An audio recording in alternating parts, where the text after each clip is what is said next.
Salve, salve, jovens! Bom, voltamos para mais uma aula de controle. O que acontece, né? Hoje vamos aí analisar uma outra das partes do nosso controlador PID. Lembrando que na aula anterior vimos aí o nosso controlador P, o controlador proporcional, que imagino não tenha introduzido nenhum ou o mínimo aí de conhecimento. Afinal de contas, nós já utilizávamos ele, né, em outras aplicações, simplesmente chamando ali um K, um ganho qualquer que aparecia aí no nosso sistema e a gente tinha que calcular a partir desse K.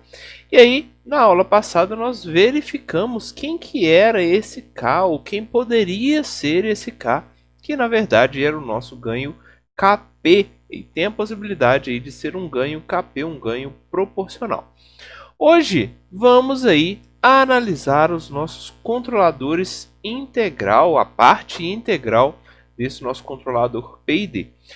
Vocês vão perceber que num primeiro momento, né, eu vou mostrar para vocês qual que são as características, algumas das coisas principais que vocês precisam tomar cuidado ao trabalhar com o controlador PID e também qual que é a ideia de integral, né? Afinal de contas, a gente já estudou lá na matemática integrais, então olha, o que essa integral matemática tem a ver com essa integral do controlador? Significa que a gente vai ter que ficar calculando o integral para colocar nesse controlador nosso e assim por diante. Bom, vamos lá, vamos com calma, porque tudo isso a gente vai analisar hoje nessa aula aqui. E aí, aplicações principais, né, a gente vai ver aí nas próximas aulas. Então vamos lá, controlador integral. Então a gente já viu até então o nosso KP, que era o controlador proporcional, e aquele ganho novamente. Olha, nós podemos isolar aqui as partes dos nossos controladores PID.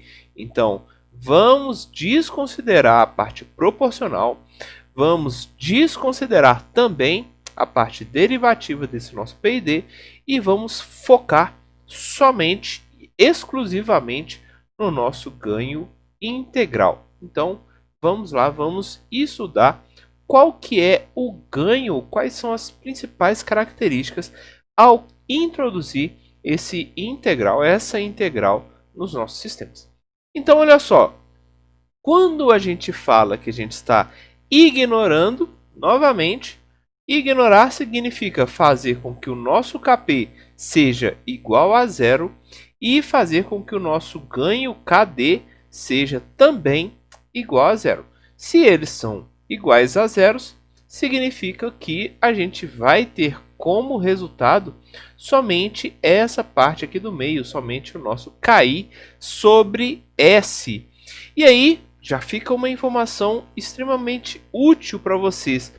Esse 1 sobre S é o que a gente chama de integral, ou a integração é a partir desse 1 sobre S.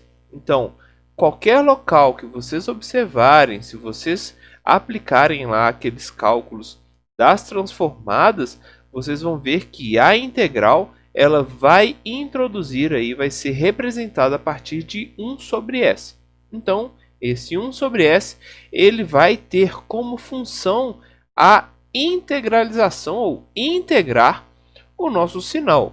No caso do controlador I, ele vai integrar o sinal de erro.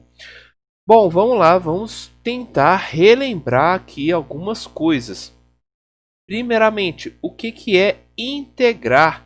Integrar ou fazer com que aí o nosso sistema integre um sinal significa que a gente vai ter que ficar fazendo diversas somas à medida aí que esse sinal vai aparecendo. No nosso caso, somar o nosso erro. Então, vamos lá, né? Mostrando aqui um caso específico. Olha, a gente sabe que o erro no nosso sistema é esse aqui mostrado, esse com a linha tracejada vermelha. E aí, se a gente vai somar esses erros, significa que a gente vai ter que ficar, literalmente, soma cada um dos pontinhos e vai somando, vai criando aí uma integral, nesse caso aqui. E aí, a gente pode ter sinais que vão estar neste formato, onde a entrada aqui é um sinal de degrau. Podemos também ter sinais de rampa. Então, aqui a nossa entrada está em rampa, a nossa resposta y de s está aqui nessa característica vermelha, e o erro, que é a entrada menos a saída, então está sendo mostrada aqui também a partir dessas linhas rosas. Então, se integrar significa ficar somando todos esses sinais de erro, então a gente vai basicamente ficar somando. Então, olha, temos aqui y menos r. Nesse caso, vamos ter aqui um sinal, aliás, perdão, r menos y. Então, nessa parte temos um valor positivo, nessa outra parte temos outro valor positivo. Aqui o nosso sinal ele se torna negativo, o erro se torna negativo.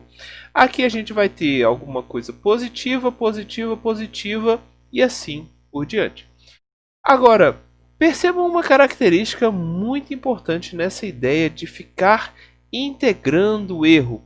Vamos falar o seguinte, olha, esse erro que a gente está encontrando aqui, ele equivale aí a 0,001 milivolt. Então, um negócio extremamente pequeno, extremamente inútil, num primeiro momento, obviamente.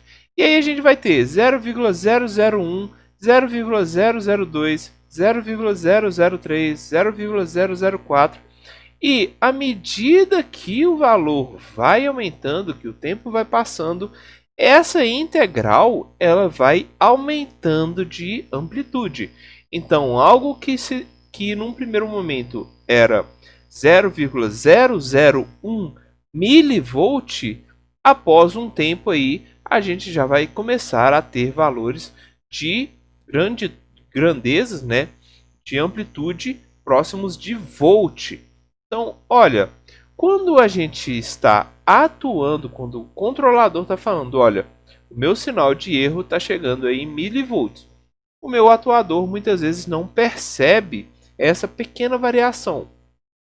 Mas quando esse erro começa a aumentar numa amplitude para chegar, por exemplo, a volts, então nesse momento eu tenho certeza que o nosso atuador já vai começar a perceber.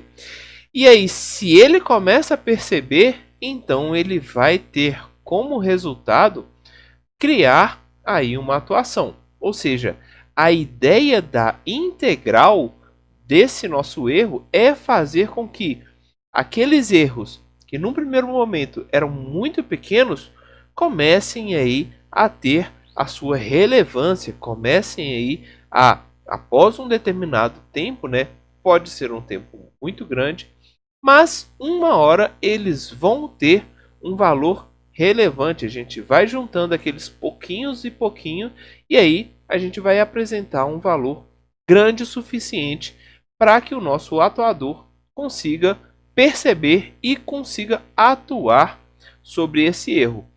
Ou seja, o objetivo do nosso sinal, do nosso integrador, é fazer com que o nosso erro de estado estacionário tenda ao valor zero. Afinal de contas, se existir um erro, mesmo que pequeno, e ele vai sendo integrado, ele vai aumentar e aí ele vai atuar de modo a reduzir esse erro. Mesmo que o erro não chegue a zero, ele ainda vai continuar somando, vai continuar criando a integral, vai chegar num determinado valor que se tornou relevante o suficiente e vai atuar novamente de modo a reduzir mais esse erro. E aí a tendência é fazer com que esse nosso erro de estado estacionário se torne zero. Então, o nosso controlador integral vai ter como objetivo, né, essa proposta. Então, como é que a gente verificaria isso sobre um sistema? Então, olha só, temos aqui o nosso controlador KI, mostrado aqui KI sobre S, né? A parte integral desse nosso PID. Aqui nós temos o nosso G de S com uma retroalimentação unitária aqui, simplesinha. E aí vamos considerar esse nosso G de S como um sistema de segunda ordem, tá? E aí, qual que é a ideia? Se nós vamos integrar esse nosso sinal, a gente vai introduzir aqui um controlador que vai fazer a integral, então vamos considerar aquele caso que era até então pior, digamos assim. Onde a gente tem aqui mostrado dois polos que são estáveis num sistema de segunda ordem, mas como a gente já consegue calcular, o erro desse sistema vai ser diferente de zero. Então, temos aqui, eu já mostro para vocês o cálculo do erro. O cálculo sem o controlador, desconsiderando o controlador no primeiro momento, tá? Então, o erro vai depender aí de onde estão os nossos polos. Mas, com certeza, esse erro vai ser diferente de zero. Vocês podem aí testar valores de tal 1 e tal 2 e vocês vão perceber que esse erro ele é diferente de zero. Agora, o que a gente espera quando a gente coloca esse nosso integrador? Então, olha só o que acontece. A introdução desse nosso integrador, desse nosso controlador I, já que ele vai fazer essa soma de erros, o objetivo é fazer com que o erro de ESS ele seja igual a zero. E aqui eu mostro para vocês o cálculo do erro do mesmo sistema, somente introduzindo aí um controlador I. Ou seja, o ganho desse nosso controlador integral é fazer com que o erro chegue até zero. Então, temos uma informação muito boa, muito válida aí nos nossos sistemas. Agora, não significa que simplesmente colocar o controlador I vai criar aí um ambiente propício a reduzir o erro, a fazer com que o nosso erro de estado estacionário seja igual a zero. Não é exatamente isso. Por quê? Vamos lá considerar o caso que foi dado também na aula anterior, onde o erro já era zero. Então, olha só o que acontece quando a gente introduz um novo valor aí, coloca um integrador nesse nosso sistema também. Então, quando a gente calcula, né, esse sistema sem o KI, sem o controlador I integral, esse nosso erro ele simplesmente ia até zero. Simples, sem problemas. Agora, quando a gente coloca o controlador integrador aqui, que era aquele nosso PID, só que somente com a parte I, se vocês calculam esse erro, o erro em estado estacionário, nesse caso específico, ele é instável. Ou seja, introduzir aqui um controlador integrador, ele gerou aí nesse nosso sistema que ele com certeza era estável, ele fez com que o sistema se tornasse instável para qualquer valor de K maior do que zero.